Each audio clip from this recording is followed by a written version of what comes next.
Favorite TV, advancing kingdom lifestyle.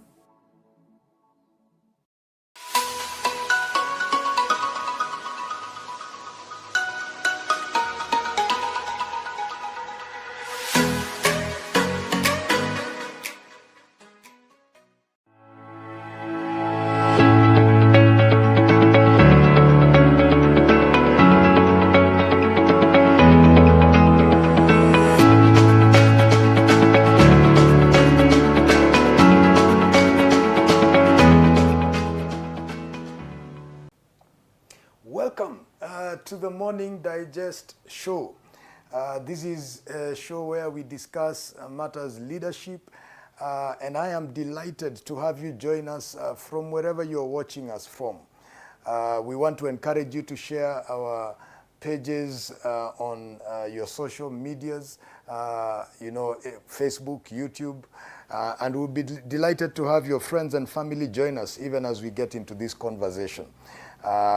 This is Elevate TV, and I'm proud to say it's the Christian Television of the Year.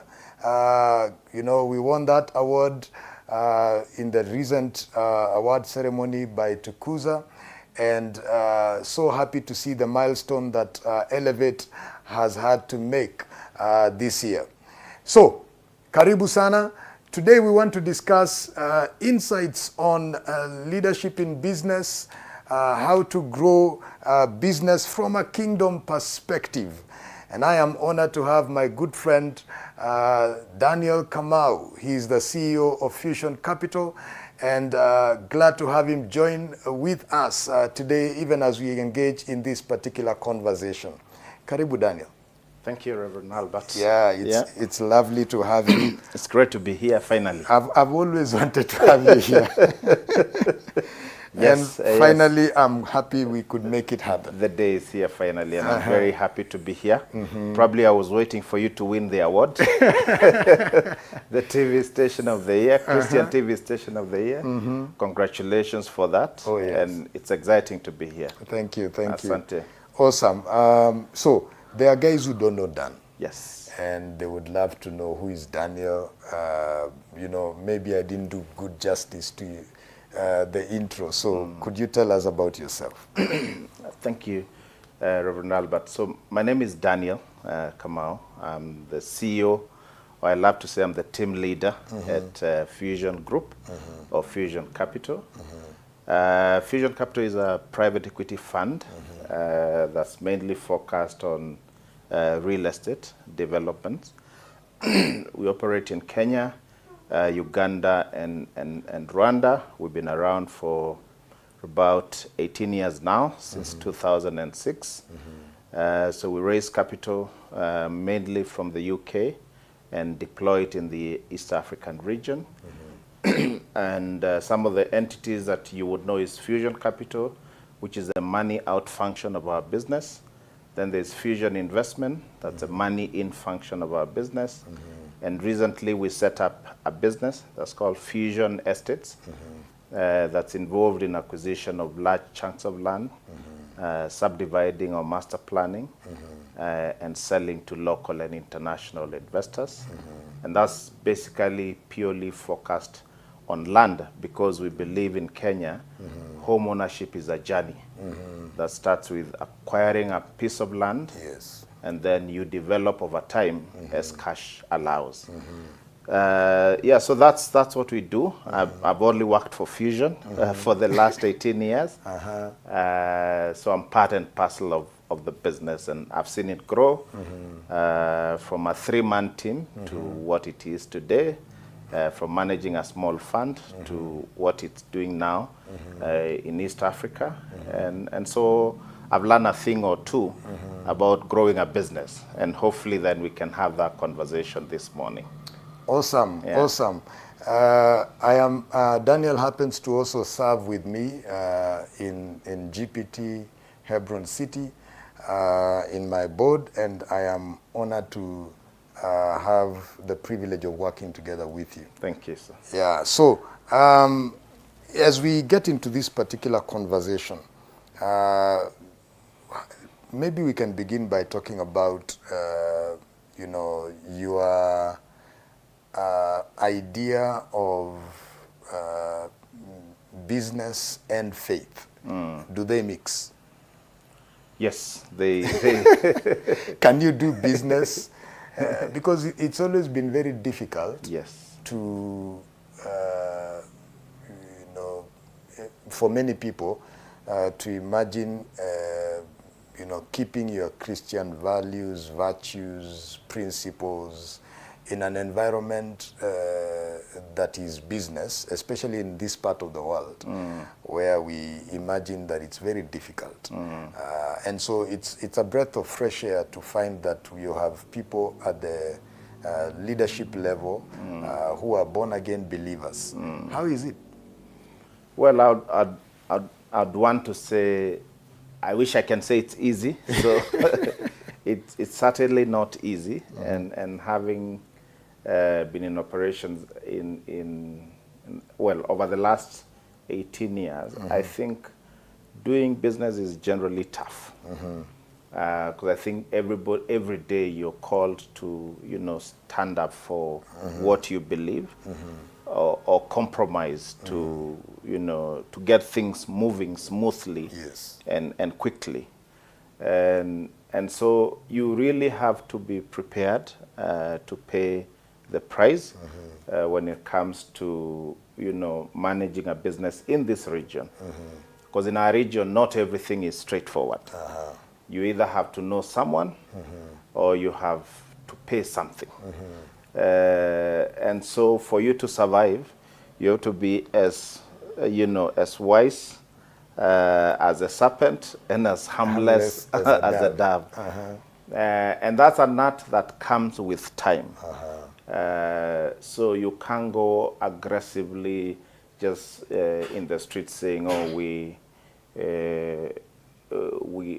are not corrupt, we are all that. So you have to handle people and walk them into a process to appreciate what it is as a business leader that you stand for, what it is that you can do and you can't do. And you know, these are not things that you just meet someone on day one and you tell them. You have to allow them watch your life. And over time, then they will know, as far as this business is concerned, the team leader doesn't easily compromise. But then there's also a responsibility on your part as a team leader, and that is to build relationships and to build solid relationships with the stakeholders in the industry. And while building those relationships, then you have to tell them, or you, to let them know what are the values, what drives you as a person. And I think when they finally respect that, I would not want to say you will have it easy, but it will be a bit smoother.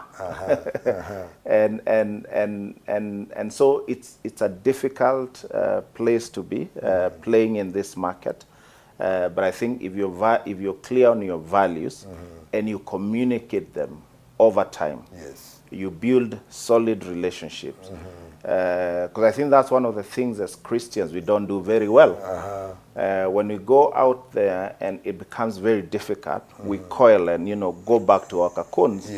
But then I think for you to survive in an industry, you have to be more than that. Build solid relationships. Yes.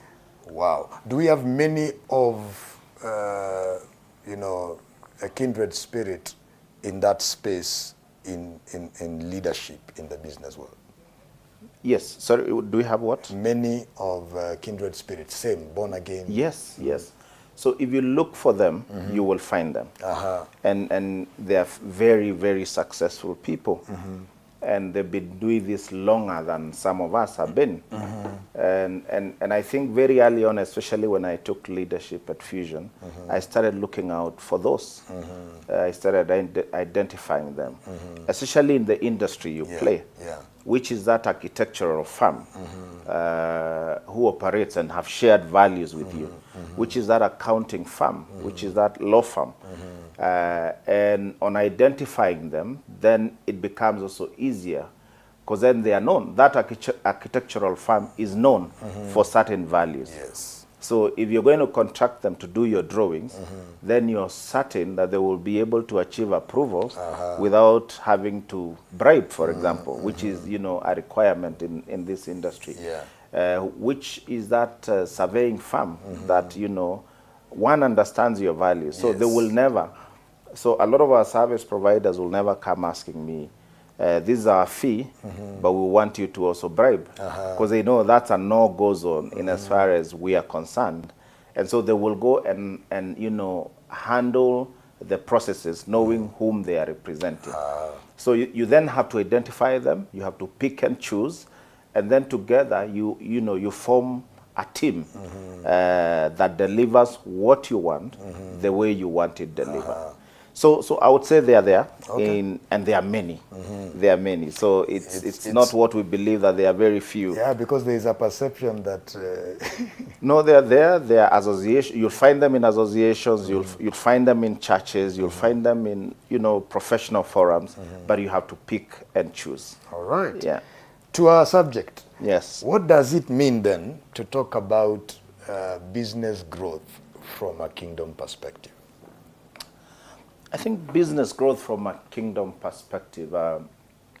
So think of, you know, we talk about in corporate. So when we talk about business, we say you don't go into a business not unless you're going to solve a problem. That applies in as far as a kingdom businessman is concerned. So if you're going to go into the market, you should be going to sort out a problem. But I look at the book of Mark 4:30 when... And even as you say that, you know, I just want to throw this one in. Yes. You're saying you don't go into a business unless you're solving a problem. Correct. A lot of people go into business because they are looking for money. Exactly. And you know, that's a mistake in itself. And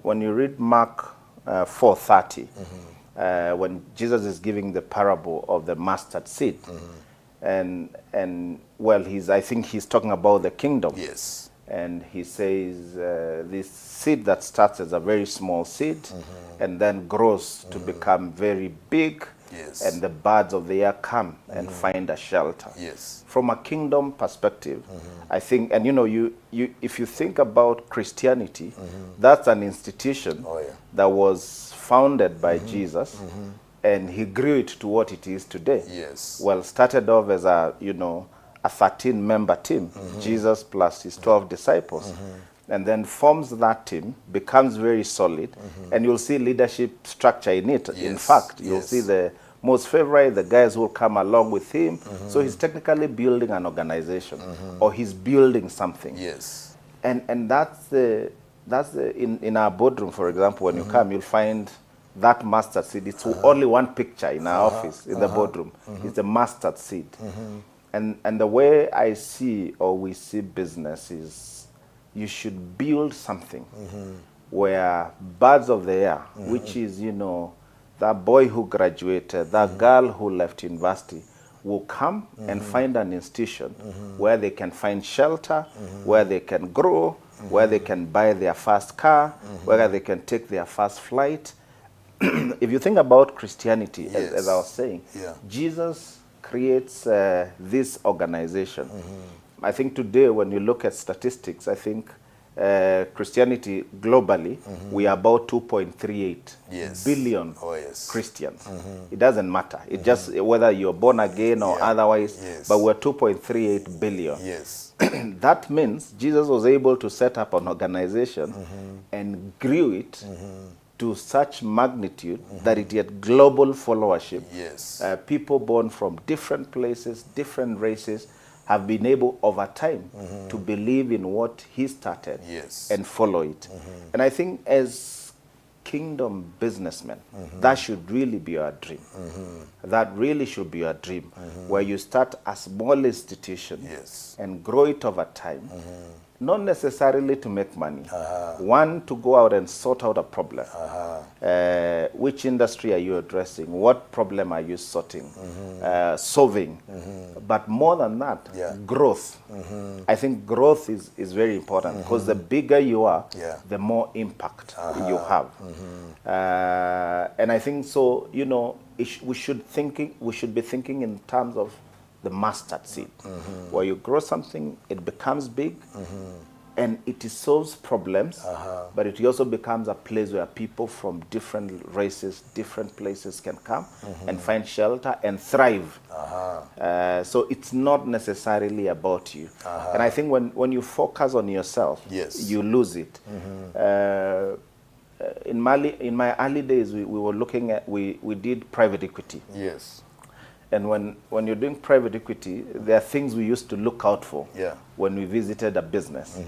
So if you walked into an office and found a flag outside, and this actually, there's literature to that effect. You found a flag outside, then you walked into the office and found this, what do you call it, an aquarium. And then he has this big, you know, huge furniture. Then it should tell you that there is a problem there. So that man is very much focused on himself, not necessarily the market is coming to serve or the people that is coming to serve. And so always, I think you don't want to remind the business owners, it's really not about them. It's about the people that they are serving. And I think what should really bring you joy is, you know, when you walk into that office and see the number of people who will go back to their homes and feed their children. The number of people who walk into this organization and every day they go back home and support their parents, and they go back and support their children. That's what you should find joy in, the impact you bring into the market. I like that perspective of being a solution provider and the impact you're bringing to the many people that come on board. What's the mindset then of a business person or somebody stepping into business? Because you've alluded to the fact that it's more than money. It's bigger than money. It's a vision that one has. So what's the mindset of a person who will grow a business from that perspective to become a business that will be, you know, solution provider and have impact in the community in which they are? So I think the mindset is, again, I'll go back to the issue of master seed. How can you grow it to become bigger than you, to employ more people? And it comes down to a number of things. One is structure. So if you're going to go into a business and you're looking at growing it, it can't just be around you. It can't just be about you. So build a structure. And I think a lot of times we wait to build structures when we are 10 or 20 or 30. It can be a business, a startup with the 2 or 3 employees. But within those 3, it's very well structured.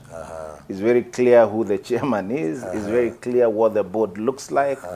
It's very clear who does what. So structure is very important. Corporate governance is very important. So a lot of times, and even when it's a shop, one single shop, you actually can build a board whom you don't pay, and it's just someone you consult. What do you think? I want to grow my stock. I want to grow my... so you don't come up with a board because now you're big. No, you start early. You start early. Then there is separation, you know, separating yourself from the business.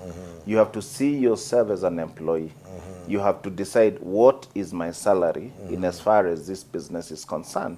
And, you know, that's part of structure, that's part of corporate governance, that's part of separating yourself from the business. Because a lot of times we make the mistake of, you know, there's really no differentiation, and that's why there's a separate entity concept. There's really no separation between you and the business. So that you're required to go into a fundraiser, you go into the cash box, get money, and, contribute. Then tomorrow the business requires stock, you get money that you're gifted and you put it in the business. If you're able to separate yourself from the business, then you're able to track the growth of your business, or otherwise. You're able to know when, it can't refinance its stock. You're able to know when, you can't afford to pay rent, because you're not, for lack of a better word, mixing money. And a lot of times we mix money.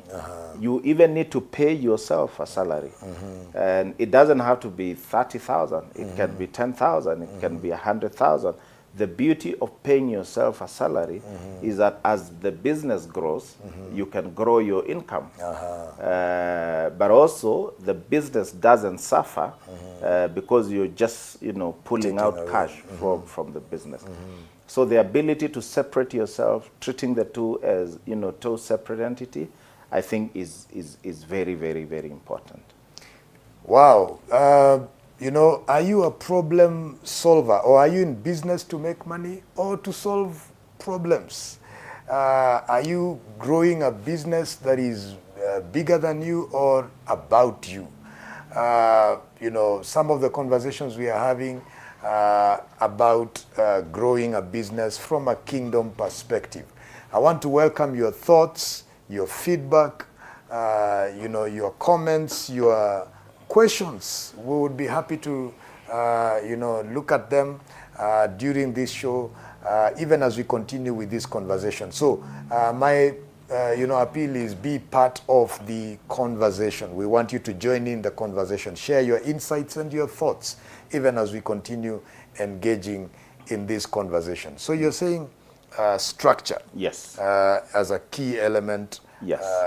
Okay, the mindset of this person that is stepping out into or growing a business from a kingdom perspective. Yes. You need to develop structure. You need to separate yourself. Correct. From the business. Yes. Anything else you want to add on that? I did talk about corporate governance. Yes, corporate governance. Corporate governance. Yeah. But just to talk a bit about structure. A lot of times we really don't appreciate the value structure brings to a business or indeed to any organization. Yes. The fact that you have an accountant who ensures that they are taking care of the money that comes in and the money that goes out, it leaves you as a business leader to focus on strategic things. So from day one when Fusion was started, I was not the founder CEO. There was a founder CEO. Yes. But one of the things that impressed me is I never saw him carrying a checkbook around. And a lot of business founders think carrying your checkbook is a sign that you're successful or you are a solid businessman. And I've also met businessmen who would just go to the cash box. Yes. Collect 100,000 and pocket it. And so when I meet them in restaurants, they will very quickly, get out 20,000 and pay. Yes. And I walk away worried. I mostly walk away worried. Yes. Wondering how is it that he had 100,000 shillings in his pocket? What was that money meant for? I mean, something must be going wrong. Yes. The beauty of structure is that accountant is, because it's not just structured, but empowered structures. So that accountant is empowered to say no to me. So it's not just structure, it's empowered structure. Empowered structure. So there are days I will say, I want us to get a new laptop for the CEO because, not for any good reason. Because I'm the CEO, I deserve a new laptop. Yes, but the accountant will tell me, but why? Your computer is working fine. Your computer has not been fully depreciated in our books. So you have to wait until it's fully depreciated. Then we can get you. And what does that mean? Then that money is rescued from being utilized wrongly and gets utilized for business growth. So that money will probably go into stock, for example. So I would say structures are very key, and if you start early, it's just like, I would say tithing. So a lot of us struggle with tithing, Yes. because we didn't get used to tithe We didn't early. start it early. If you start tithing when you're earning your 10,000, 1,000 is easy to give. Yeah. So when you get to 100,000, 10,000 is easy to give. When you get to 1,000,000, 100,000 is easy to give. But if you could not do 1,000, you will struggle. And that's structure for your life. So the same applies to structure for business. You start very, very early. Hold that thought there. Yeah. We want to take a short break, but start early. That's what we are learning here concerning structure. If we are going to be able to grow a business, well, then we need to start early. We want to take a short break, but in the meantime, we would be happy to look at your comments, feedback.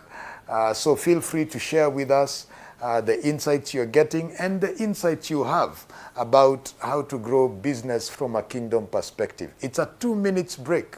Stay tuned.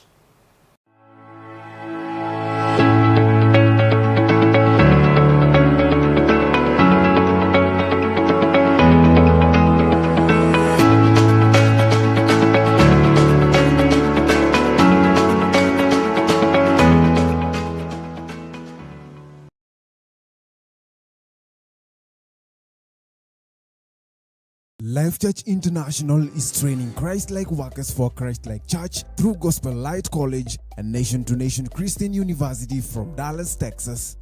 We offer a certificate, a bachelor's degree and master's degree in biblical studies and community development. The training will prepare you for ministry and the work of God in the church and the body of Christ. Through our different ministry partners, we have classes in Nairobi, Kajiado, Kirinyaga, and Machakos. Contact us through 0748 006112 for the ongoing registration for January 2025.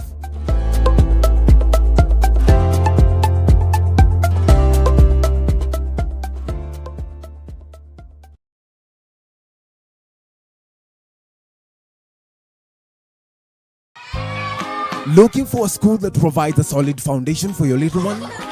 Lozi Christian School is now admitting children from 2 to 6 years old from January 2025.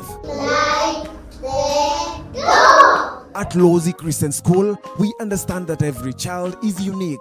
Our qualified and experienced teachers ensure that each child gets the personalized attention they need. Our beautiful classrooms are designed to stimulate learning and spark curiosity, offering a rich environment that caters to every child's developmental stage. And we provide balanced meals, snacks, and lunch to keep your little one healthy and energized throughout the day. With a Christian approach, we focus on the holistic growth of every child. Give your child the start of a strong start in life with a school that truly cares. Enroll today. Don't miss this opportunity to give your child the best start. Visit us off Kasarani Mweki Road or call us now at +254 758 396 110. Lozi Christian School, a foundation for the future.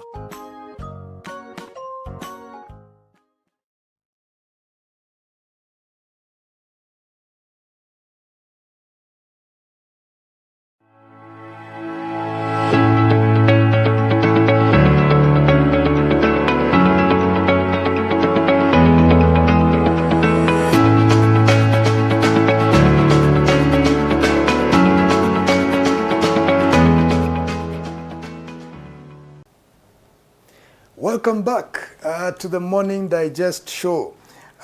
We are having an interesting, wonderful conversation on how to grow business from a kingdom perspective. And I'm delighted to have my good friend Daniel Kamau, the CEO and team leader of Fusion Group. And so we have had a great conversation earlier on. But then before I get back into the conversation, let me just look at a few of your comments, appreciating you that is watching us from wherever you're watching from. Thank you for watching. I can see Charles Mulama. Good morning. Thank you. Moses Okoth. Great topic. Lewis, be clear on your values and communicate them frequently. My good friend Pastor Chogo, Richard, awesome conversation. The issue of solving a problem is a good question, or is a question of purpose. If you don't go for purpose, it can't outlive you. I like that. Again, Pastor Charles is saying balancing Christianity and business in the market is by learning the art of navigation over time, building solid relationship, and taking people through processes. Thank you, Charles. Getting into business, Melvin Murubi, you don't go into business unless you are solving a problem. Thank you. Good to see you, Gabriel. Again, Lewis talking about empowered structure.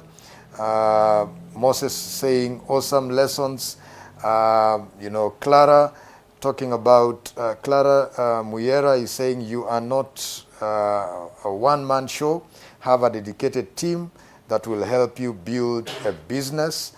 Thank you so much. Alice Ilandi, Pastor Alice, thank you for watching. Thank you for this insightful discussion. I'm gaining valuable insights, especially on the importance of separating myself from my business. Excited to apply these ideas as I continue on the journey. Thank you so much. I will be looking at YouTube in a moment, but we want to continue with the conversation that we've been having. And on Dan, when we were on break, you were talking to us about the mindset of this leader who is growing business from a kingdom perspective. And you talked about structure, corporate governance, and separating yourself from business. So would you want to probably, I think you've explained about structure. Yes. Unless you have something else to add, but then maybe you could talk about corporate governance a bit. That even in my infant stage of beginning this business, I need to begin to develop corporate governance mindset. Yes. Yes. And I think when a lot of these words are thrown around, Yeah. our minds goes into big corporates and big names. Yes. and all that. I think life is simple, and it should be approached in a very simplistic way. So when you talk of corporate governance, it just means it's great to have a board, it's great to have a management team, and it's great to have, for example, an advisory team. And so, there's a lot of free advice out here. You just need to pick and choose who do you want to receive that free advice to. And without appointing them to your board, you just need to schedule coffees. And this is for the small and medium enterprises. You need to just schedule coffees, and on a quarterly basis, I will go and see Reverend Albert. I will tell him what I am doing. I will tell him what I've achieved, and I will wait and listen. So that's the mindset of someone who wants to actually grow a business. So when you're choosing those guys, Yes. you need to then become very intentional Yes. about the kind of person Yes. you're going to. Yes. So the industry you are in. So do they know anything about that industry? So it's not just someone you're picking just because you're friends. In fact, it's a bad idea to pick because they may never, be straightforward with you. Yes. So you actually want to pick someone who's been successful in that field. And success, by the way, doesn't necessarily always mean that they succeeded. It may be they were in that industry and they failed. They will tell you why they failed. In fact, today, if I usually say, if we raised a private equity fund, we mostly fund guys who tried doing it, succeeded partly and failed partly. Because I usually say, for someone who's not failed, there's a lot they also don't know. For someone who started and failed and, picked it up and succeeded, there's very many lessons that they'll be able to teach you. So pick someone who knows something about what it is that you do. It can be one, it can be two, because mostly one person will only know. So probably well, no, let's pick an example. Yeah. I'm selling cakes. So there's someone who's very good with distribution of cakes. Yes. There's someone who's very good in baking. There's someone who's very good in raw materials. Where do you source your sugar? Where do you source your flour? Where do you source your cooking oil? And how do you manage those costs? Yeah. So you may want to pick someone who's in marketing to tell you about distribution. You may want to pick someone who's in production or who's in supply management to talk to you about where to source and how to structure the terms of sourcing. So you can have 2 to 3 people that you see frequently. So that's the mindset of someone who wants to grow a business. Corporate governance. So it doesn't have to be structured. So for micro and small medium enterprises, for big corporates, you really should, even when a lot of businesses have become very successful, having been founded by husband and wife, and now they are big, they're employing hundreds of people. You want it to outlive you. Yes. And for it to outlive you, you need to have a board that you're accountable to. Yes. You report to on a quarterly basis. That board, will ensure you prepare your accounts on quarterly basis. That board will ensure you file your returns at the end of the year. Because if you appoint them and you formalize the appointment, then we say each board member is individually and severally responsible if anything went wrong in a company. And so they will keep you accountable because they want to protect their names. Yes. So when you talk corporate governance for micro and small, it can be just appointments of friends. For corporates that are well structured and that can afford to pay a board member, then pick people again who understand industry. So you probably pick someone in legal, someone in who's done accounts, for example, just so that you have a very balanced board. But also be very genuine with this appointment so that you can take advice, you can give them feedback, and you can implement what it is that they are telling you to implement.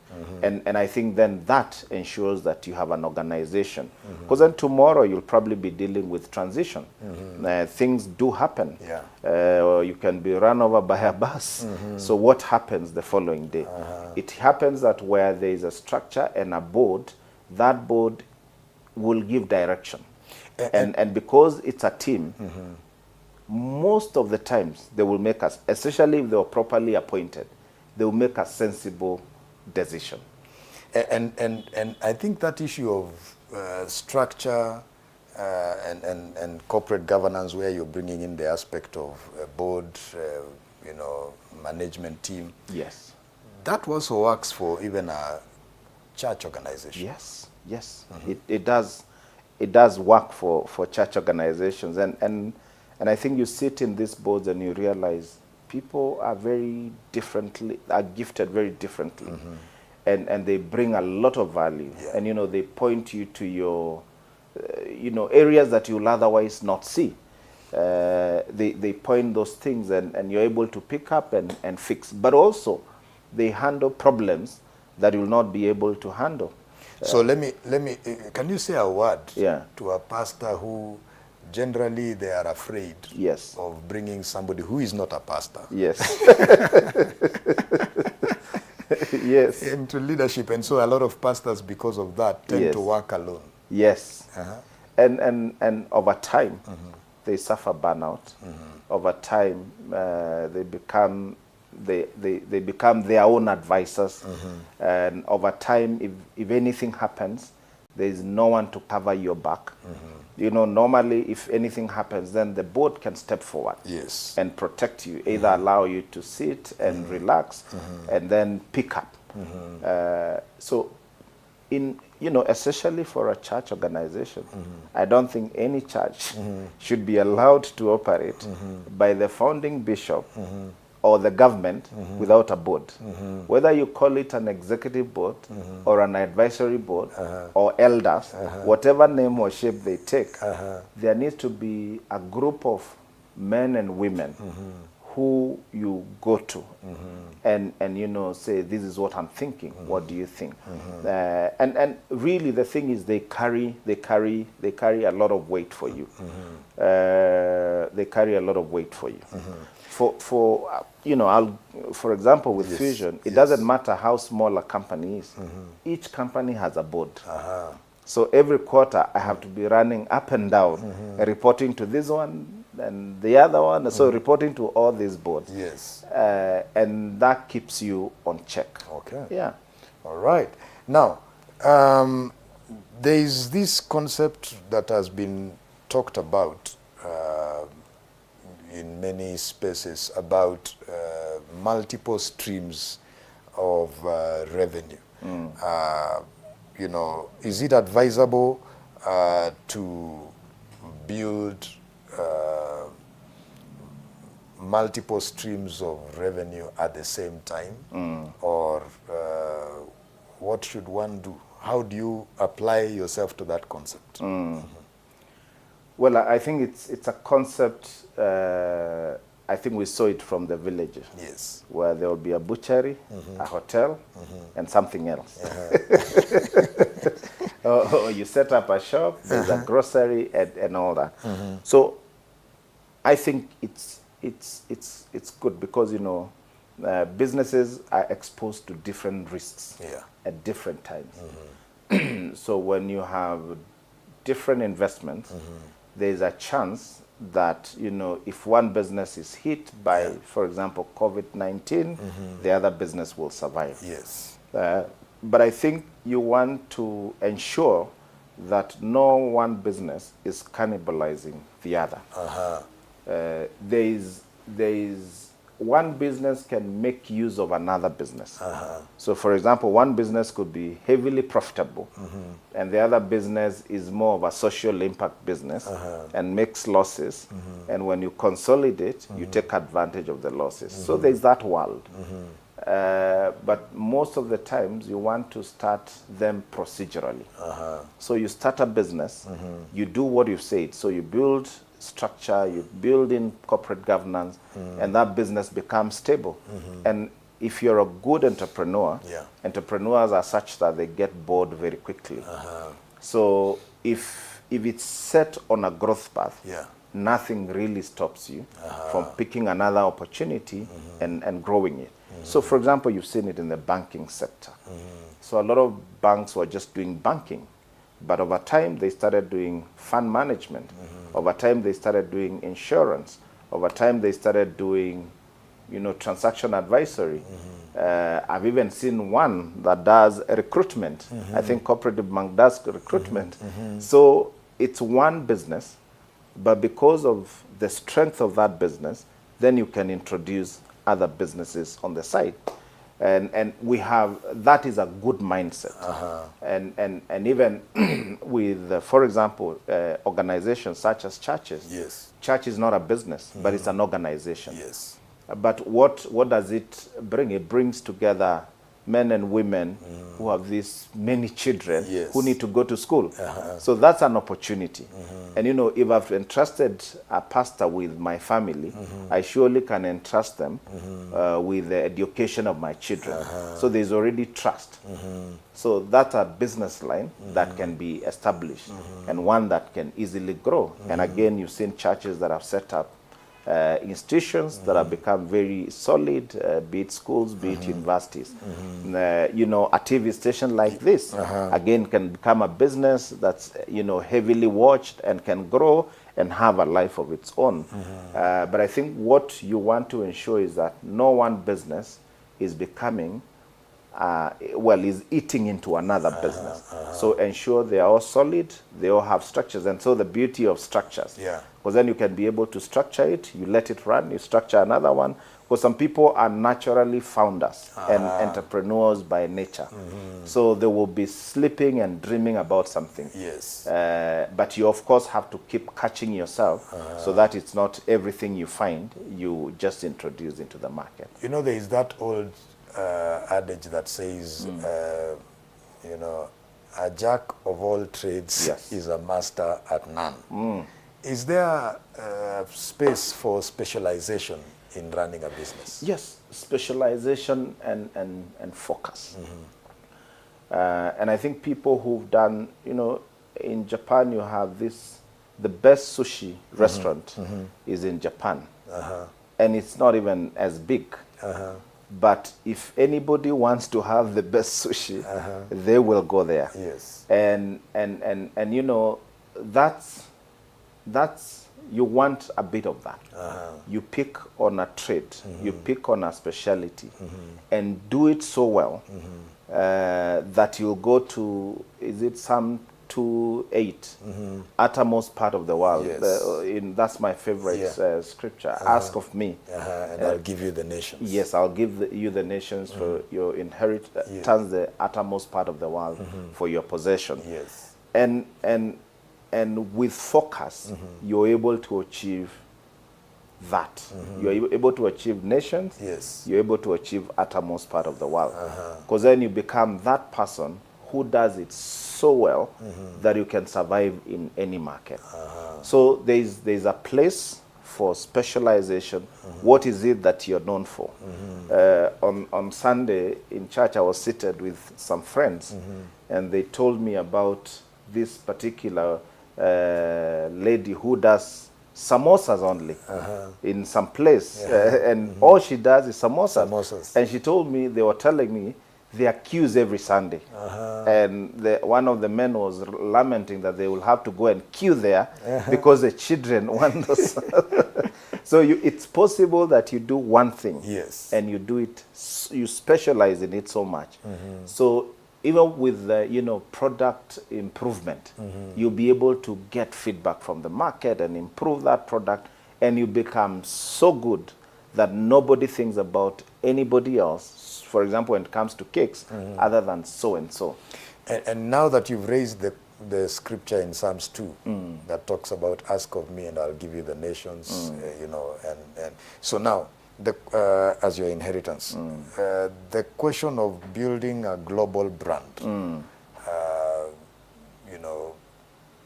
is it something you think about, or is it something you just keep doing what you're doing and then it becomes, or is there an intentionality towards what you're doing becoming a global brand? So I think everything takes intentionality, and going global or going regional takes intentionality, but it also takes focus. Then if you focus on one thing, you realize that you've served your market, so you have to you have to take care of greed, because a lot of entrepreneurs can be very greedy. So you jump into a country when you're not ready. But if you build all the things we've said, and then you've exhausted your market, or you may not have exhausted your market. Some markets, so some nations, so for example, you realize that the margins have become smaller, for example, because of taxation. And then you scan a different market like Rwanda or Uganda, and you realize that margins are better there. So then you move. So it takes intentionality, but it also takes structure. Because I realize sometimes it's your board that will be saying, oh, I think now we've exhausted our capacity here. We've been serving 300 clients for 3 years. So why don't we try a new market? But it takes intentionality. It takes, visionary leadership. Because then you have to be aggressive. You have to be ambitious.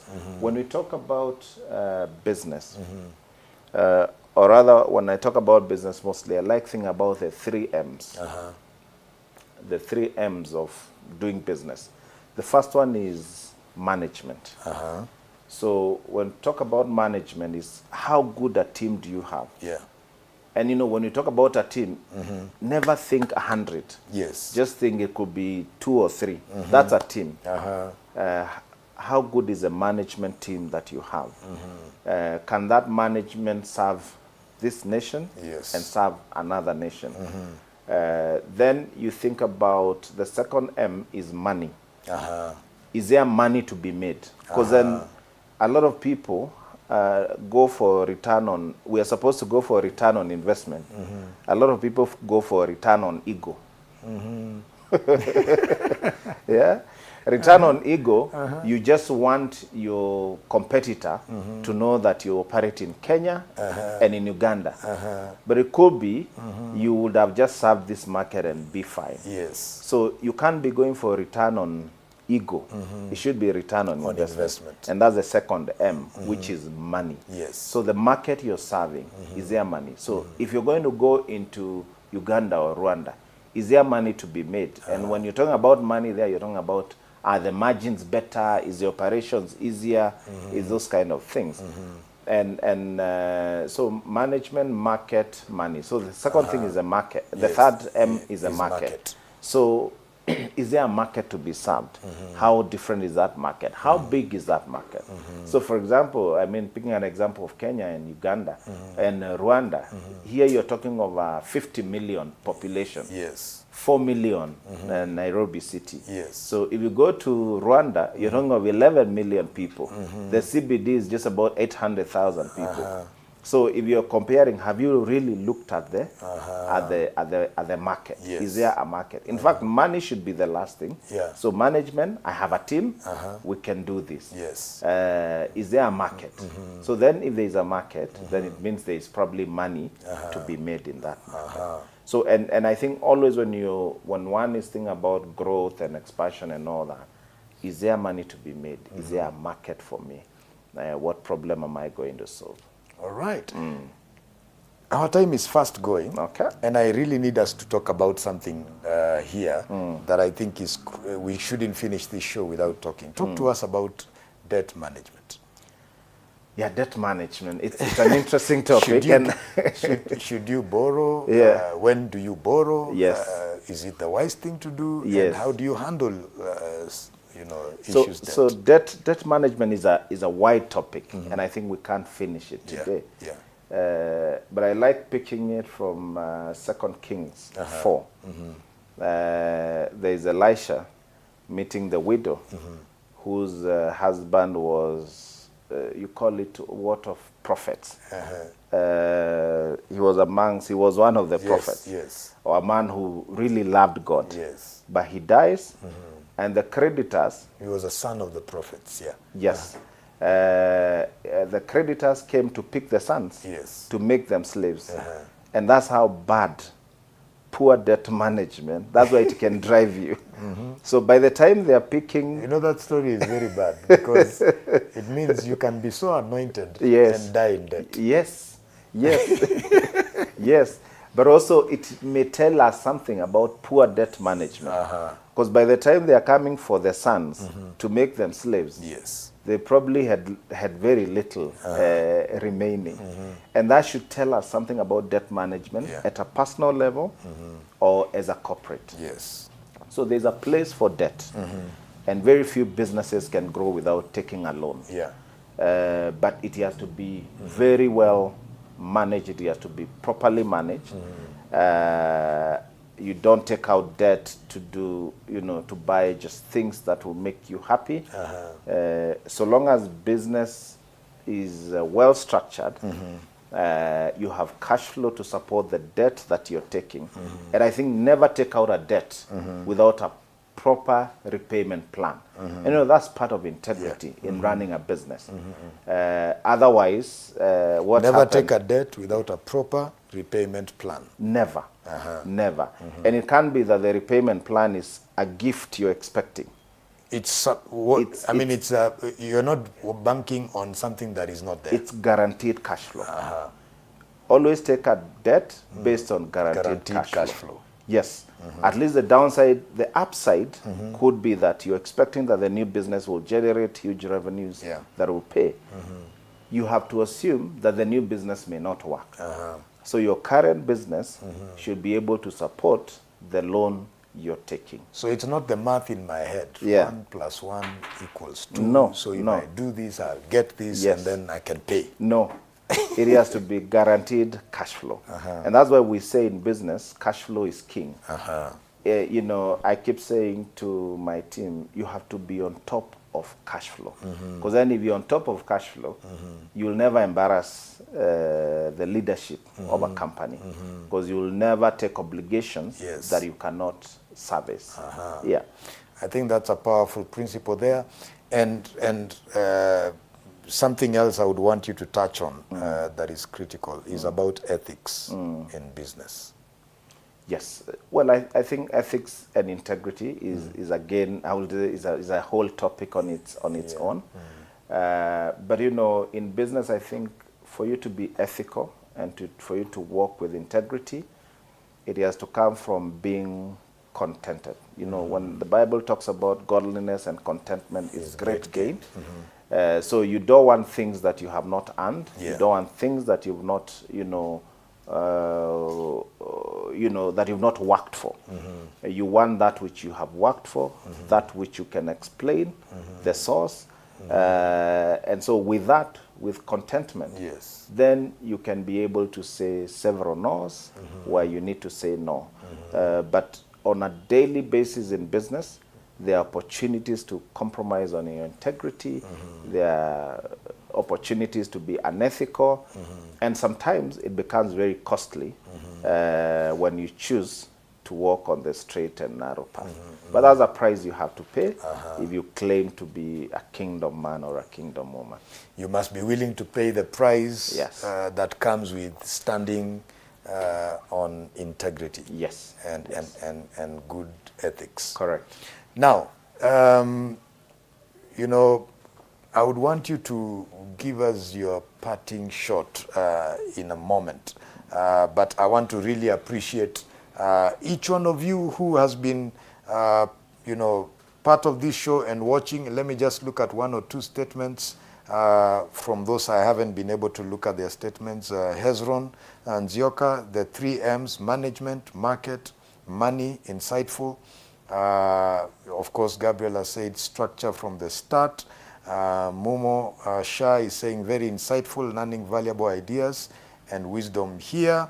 Gitau Karanu Hapa now. Okay, this one is on out of topic, so let me not go into that. But I want to really appreciate each one of you that has been part of this show and watching. I believe there is a lot that you're picking and learning, even as we look at business growth from a kingdom perspective. Your parting shot, what you would not want us to forget in 30 seconds. Well, I could say many things, but in 30 seconds I will say, whatever you find to do, do it with all your hearts and with all your mind and with all that you have. For where we are going, there will be no work. So just whatever it is that you're doing, give it your all. I think that will be my parting shot. A good place to stop. I hope to have you another day. Thank you. To continue with this conversation. A good place to stop. Whatever you do, do it with all your heart, with all your might. Because in the grave where you're going, there is no knowledge, no device, no work. So that's the motto, that's the philosophy. If you're going to grow a business from a kingdom perspective. Thank you so much for watching. Thank you so much, Dan, for being with us. God bless you. See you next week, same time, same place.